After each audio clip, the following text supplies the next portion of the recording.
Divine Palace, Secret Palace entrance key done.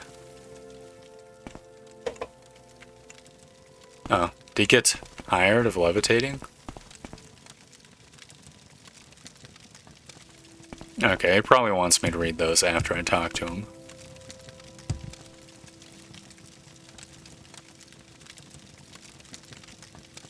I expected you. We have business, you and I.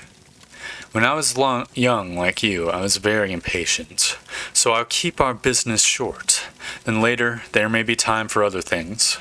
First, I propose to remove my curse upon the Nerevarine and end the persecution of the distant priests, and proclaim to all Morrowinds that Mr. Orb is the incarnate Nerevarine, the prophesied savior of Morrowind, and the last hope to withstand the menace of Dagothr in the Sixth House. These things I will do whether you wish it or not. Next, I propose to surrender to you the power and responsibility of defeating Dagothr. You may choose to refuse, I will not compel you. You will receive the power as a gift in the form of an artifact called Wraithguard. You may accept the gift, then do with it what you will. You will receive the responsibility as an oath. You may give your oath, then keep it or break it as you like. First, will you accept the gift? Yes. Good, sensible of you. And now will you give your oath, for all the gods and men, before all spirits visible and invisible, before my honor and your honor, to dedicate yourself in Wraithguard to the defeat and destruction of Dagothr, and the preservation of Morrowind and its people. Not very sensible, but very good. I was hoping for someone who would have no hesitations about making such an oath. You'll now have a brief momentary sensation of time passing. Don't be alarmed, you're being taken out of time in order to avoid the unpleasant experience of learning how to use Wraithguard. You're being taken out of time in order to avoid... What?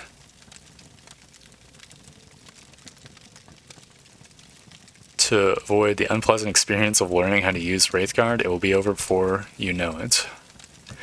There's a brief sensation of motion in total darkness, floating, but without a sense of weight or direction. You know it. Now notify the temple that you are our champion. There shall be no more persecution of the dissident priests, and I hope both sides shall swiftly be reconciled. We have time for questions, if you like, or you may leave as you wish, but I think there are at least two things you ought to know before you leave: how to use Wraithguard and how to defeat Dagothr. To defeat Dagothr, go to Red Mountain to recover the artifact Hammer Sunder from Gate Citadel Vemional, then recover the artifact Blade Keening from the Gate Citadel or Drossal, then proceed with Wraithguard, Sunder, and Keening to the Citadel of Dagothr. Within the Citadel, find the Heart of Lorkhan. Use the three artifacts, sever Dagothr's connection to the heart, and he will be destroyed and the blight ended on Morrowind. To destroy Dagoth, you must sever his connection with the heart. To do this, strike the heart with the artifact Hammer Sunder once, then strike the heart more than once with the artifact Keening. You must wear Wraithguard, because you cannot handle either Sunder or Keening unless you are wearing Wraithguard. That is the short, simple explanation. Here's the long, detailed explanation written down for your convenience. Read it, study it, commit it to memory. Dagothr is the former Lord High Chancellor of House Dagoth. He was of Lord Nerevar's generation, older than we, and a mighty sorcerer and enchanted in life. In his sustained shadow immortality, he appears to be highly intelligent, severely deluded, a mortal monster with unparalleled supernatural abilities. He appears by turns lucid and deranged, compassionate and bestial, profoundly wise and profoundly disordered. In short, he is a mad god. In my library, I've made available two conflicting accounts of the events of Red Mountain. My own true account and another false account common among the Ashlanders and preserved in Apocrypha. I don't care whether you believe my account or not. I leave it up to you to judge which is true. I want your trust and will and cooperation, so I've had the priests make copies of a number of documents. They're here for you to read or take with you. Take a look at them, help yourself. Okay. Actually, I believe We've finished our business. I'll notify the temple you are our champion. There shall be no more persecution of the dissident priests, and I hope both sides shall swiftly be reconciled. Now you are my guests. I am your host, and we have time for explanations or counsel or questions or bitter recommendations if you'd like. Or you may leave if you wish, as you wish. But I think before you leave, you should hear how to defeat Dagother and how I should use Wraithguard. So, explanations. You want to know, why did I wage war on the Nerevarine? Why did I try to suppress the Epigrapha? Why did I persecute the dissident priests? Why is Dagother winning the war? How does the tribunal fight Dagother, and what are Wraithguard's powers? Why did I try to kill you? Because you threatened the faith of my followers, and I needed their faith to hold back the darkness. And I thought you were my enemy, a pawn of the subtle Daedra Lord Azora, or a pawn of Emperor Uriel's septum, or simple fraud, perhaps a hero, but not much of one if my faithful could destroy you. Now circumstances are altered, I need you, and you need me. Why did I suppress the Epigrapha? Because it was an unfortunate mixture of truth, falsehood, and speculation that I couldn't afford to manage the confused reaction of our faithful. Any doubt whatsoever weakened their faith, and we needed their faith to give us the power to maintain Ghostfence. In retrospect, perhaps we lost the faith of those we most needed while preserving the faith of the meek and indifferent. Perhaps a mistake was made. Who could say? Let's see. Why is Dagother winning? He is winning because he is close to the source of power, Larkan's heart, and because he retains the passion of madness while we have settled into the lonely and unrewarding posture of dogged dutifulness and perseverance. And finally, perhaps because he is stronger and smarter than we are, and his followers are more fervent and fanatical. I believe we were careless and complacent and outwitted, and in the matter of denying the Nerevarine, we were foolish.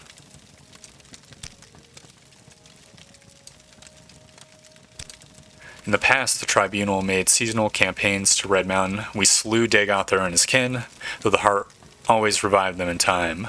Later, when we realized we couldn't destroy them, we created Ghostfence to contain the threat.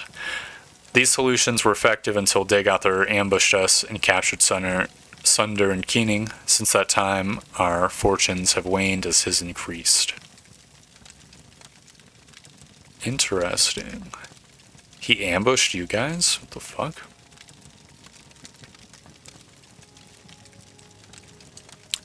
Wraithguard's powers. Wraithguard's primary function is to protect the wearer from the fatal energies of the artifacts Sunder and Keening. It also has minor protective enchantments against physical and magical damage that you may find useful.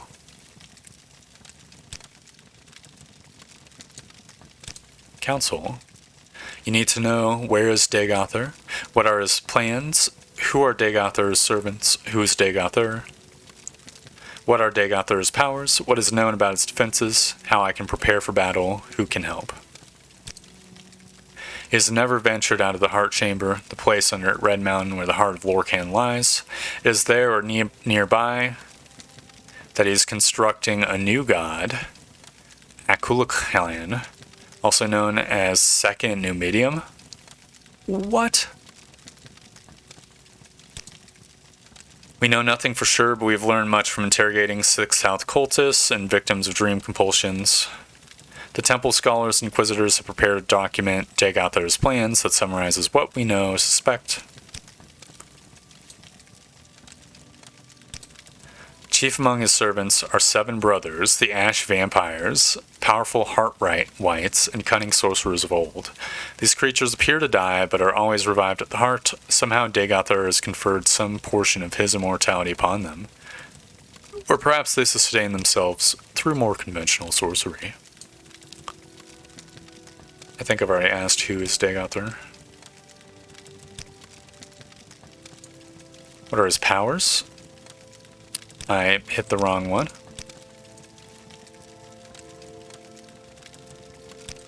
This is quite the lore dump. He is able to send his mind into the dreams of susceptible victims across vast distances. The victims are either swayed by his compulsions or driven mad. He also seems nearly invulnerable to physical or magical harm. His flesh and the flesh of his followers evolves towards a mutable magical form. Dagothor in the highest ranks can control the distorted manifestations of their flesh. Lower ranks lose control of their bodies and become mindless corpus monsters. Huh. Interesting.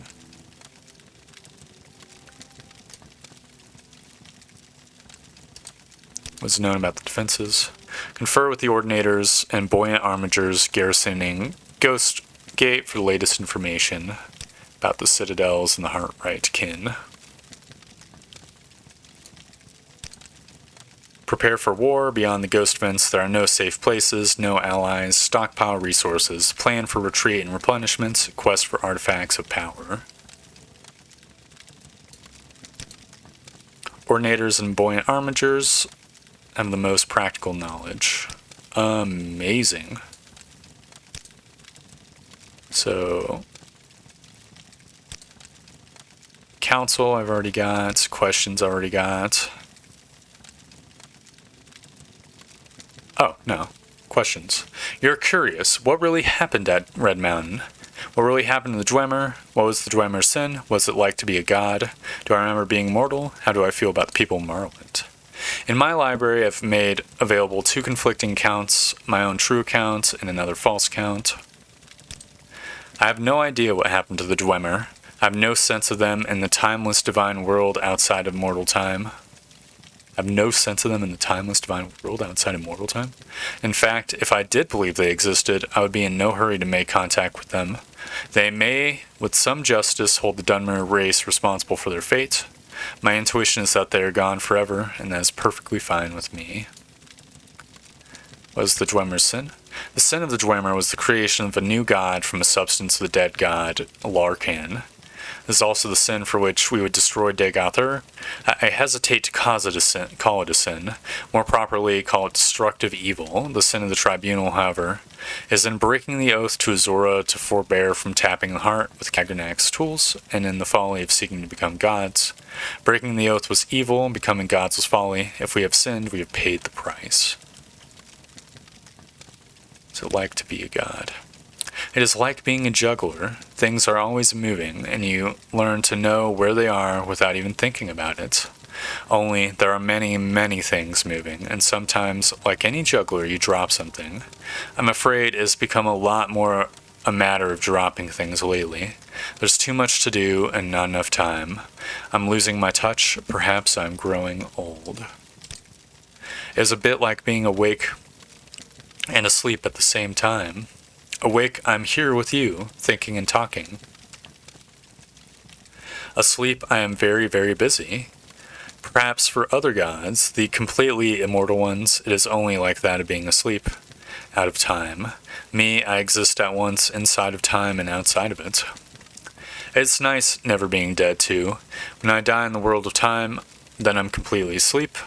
I'm very much aware that all I have to do is choose to wake, and I'm alive again. Many times, I have very deliberately tried to wait patiently, a very long, long time for choosing to wake up. And no matter how long it feels like I wait, it always appears when I wake up that no time has passed at all. That is the God place, that place out of time where everything is happening all at once. Sponsored by the movie. Okay, maybe no jokes. Do I remember being mortal? I remember. I do not feel it. I can, if I choose, remember the feeling, but I do not choose. It is very, very sad being mortal. There is happiness, yes, but mostly sadness. As I have said, count only the happy hours. For mortals, they are all too few. But for gods, for me, there is no more feeling, only knowing. Not quite no more feeling. I still want to win. I want to defeat Dagothor. Perhaps I have lost the feeling for the people, for their suffering. I don't want that feeling. It is no use to me. That is no longer what matters to me. I only want not to lose. To lose would be very, very bitter. I love the people of Morrowind. I became a god to make their lives more comfortable and secure. I'm most close to my faithful followers. I'm literally in their hearts and minds. I feel most sympathy with House Redran. Their Dunmer driven my creeds and deeds like I am. House Endoril is closer to the compassion and sympathy of Malexia. A comfort a comfortable and secure serenity. House Tovani matches the disposition of my brother's South Asil, iconoclastic, profane, unconventional. House Halalu represents the future of the Dunmer, integrated into the sophisticated mainstream of the traditionless, raceless, godless culture of the Empire. House Drez represents the past of pre-tribunal Great House culture, a persistent tradition of Daedra, and ancestor-worshipping civilized Dunmer clans. And I even love the Ashlanders for their preservation of the most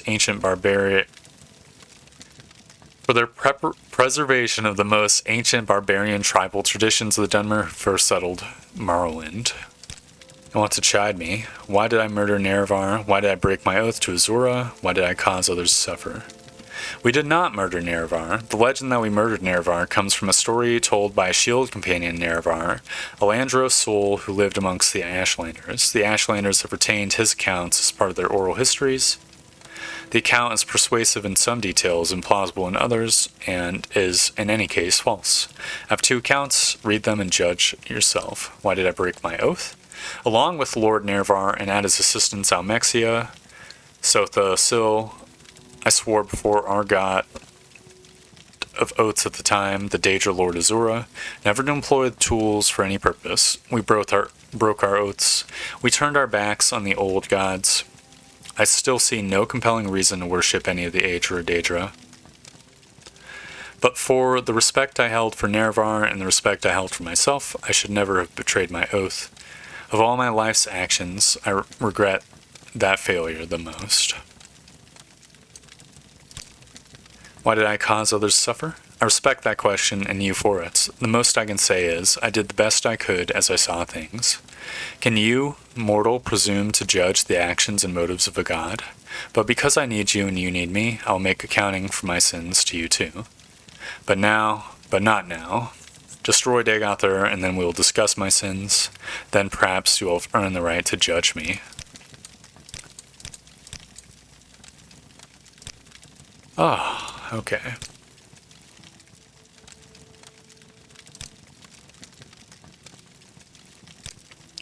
Guess I'll read.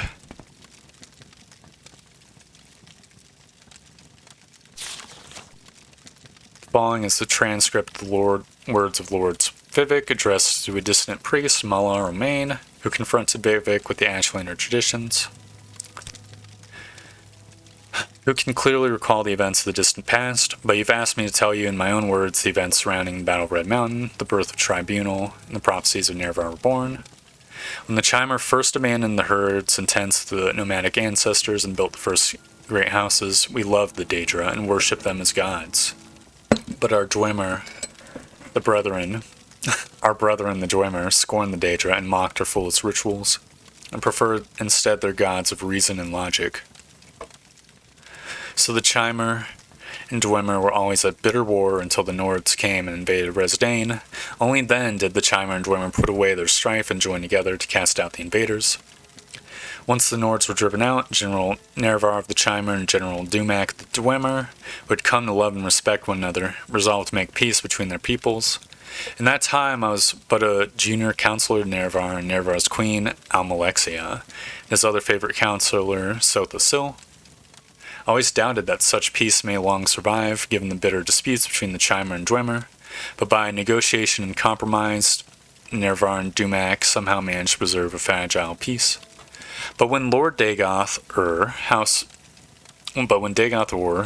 Lord of House Dagoth, entrusted as a friend by both Nerevar and the Dwemer, brought us proof that the High Engineer Kagranak the Dwemer had discovered the heart of Lorkhan, and that he learned how to tap its powers, and was building a new god, a mockery of Chimer faith and a fearsome weapon.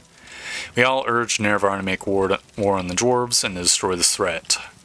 Nerevar was troubled. He went to Dumak and asked if what Dagothar said was true, but Kagranak took great offense and asked whom Nerevar thought he was, that he might presume to judge the affairs of the Dwemer.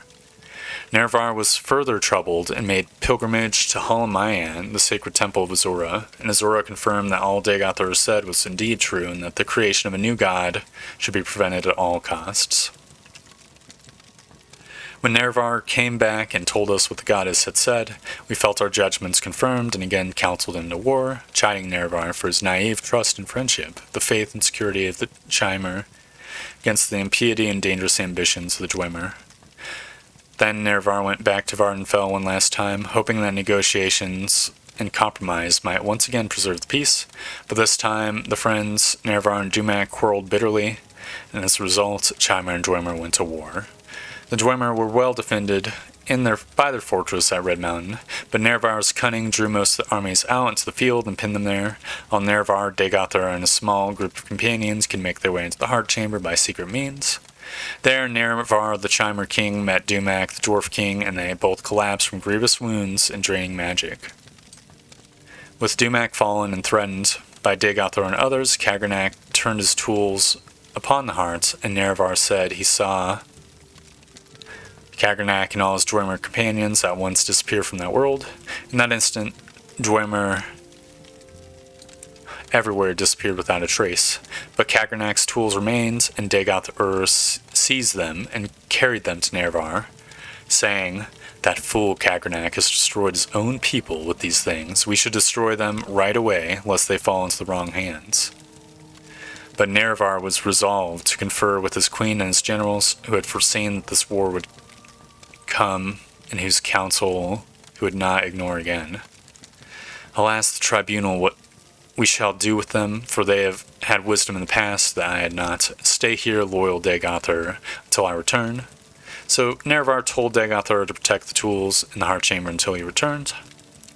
Then Nervar was carried to us where we waited on the slopes of Red Mountain, and he told us all that had transpired in Red Mountain. What Nervar had said was that the Dwemer had used the special tools to turn their people into immortals, and that the Heart of Lochran held wondrous powers.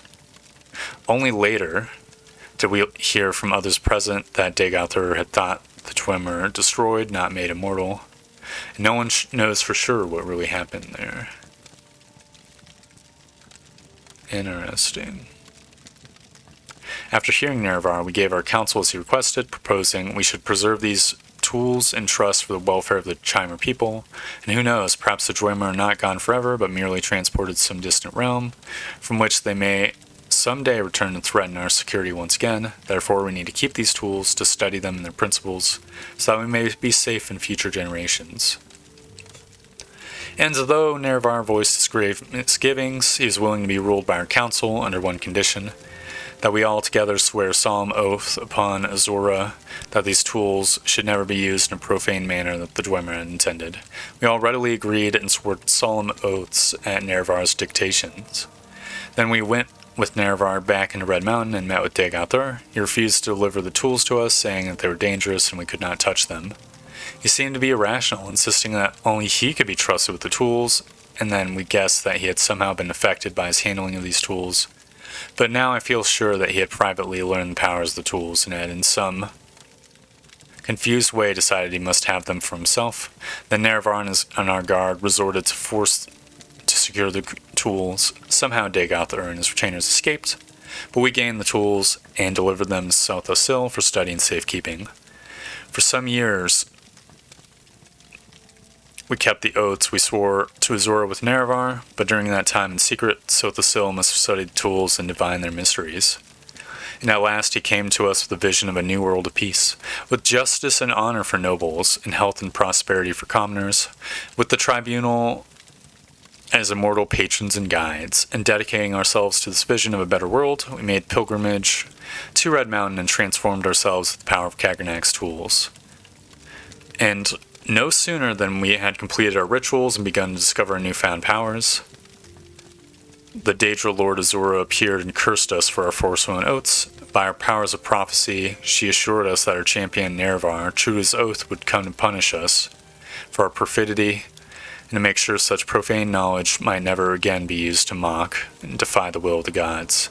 But South Osil said to her, "The old gods are cruel and arbitrary, and distant from the hopes and fears of Myr. Your age is past. We are the new gods, born of the flesh, wise and caring of the needs of our people. Spare us your threats and chiding, inconstant spirit. We are bold and fresh and will not fear you." And then, In that moment, all Chimer were changed into Dunmer. Our skins turned ashen and our eyes into fire. Of course, we only knew at that time that this happened to us, but Azora said, "This is not my act, but your act. You have chosen your fate and the fate of your people, and all Dunmer shall share your fate, from now to the end of the time. You think yourselves gods, but you are blind in all its darkness." And Azora left us alone in darkness, and we were all afraid. But we put on brave faces and went forth from Red Mountain to build the new world of our dreams. And the new world we shaped was glorious and generous, and the worship of the Dunmer fervent and grateful. The Dunmer were at first afraid of their new faces, but Sothasil spoke to them, saying it was not a curse but a blessing, a sign of their changed natures, a sign of the new special favor they might enjoy as new Mer. No longer barbarians trembling before ghosts and spirits, but civilized Mer speaking directly to their mortal friends and patrons, the three faces of the tribunals. And we were all inspired by Sothasil's speech and vision and took heart. And over time we crafted the customs and institutions of a just and honorable society in the land Resdane, new millennia of peace, equity, and prosperity. But beneath Red Mountain, Dagother it's arrived, and even as the light of our bold new world shined ever more brightly beneath Red Mountain, the darkness gathered, a darkness that was close kin to the bright light that Sothasil coaxed from the heart of Lochran and with the tools of Kagernak. As the darkness grew, we fought it, crafted walls to confine it, but we could never destroy it, for the source was the same source as the source of our own divine inspiration. And in these latter days of Morrowind, reduced to a subjugated province of the Western Empire as the glory of the temple fades, the dark tide rises from Morrowind, we are reminded of Zora and her Prompa's champions return. We have waited, blind and in darkness, mere shadows drained of our ardent vision, in shame of our folly, in fear of our judgment, and in hope of our deliverance.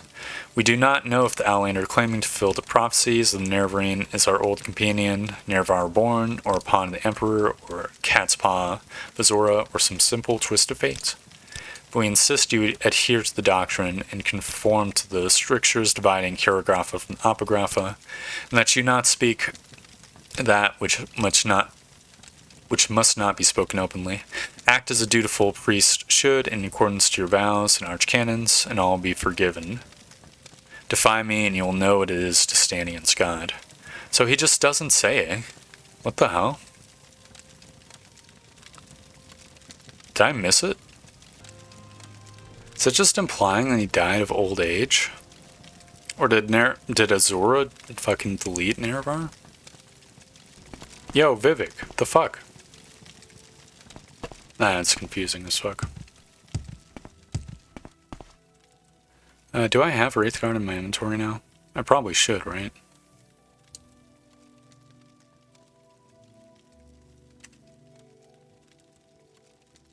Wraithguard. It's a gauntlet. Weighs 15 pounds. Heal 10 points. Reflect 20% on self. Resist elements. Oh, the power. Cool. Wow, that was quite a meeting. So now we just gotta...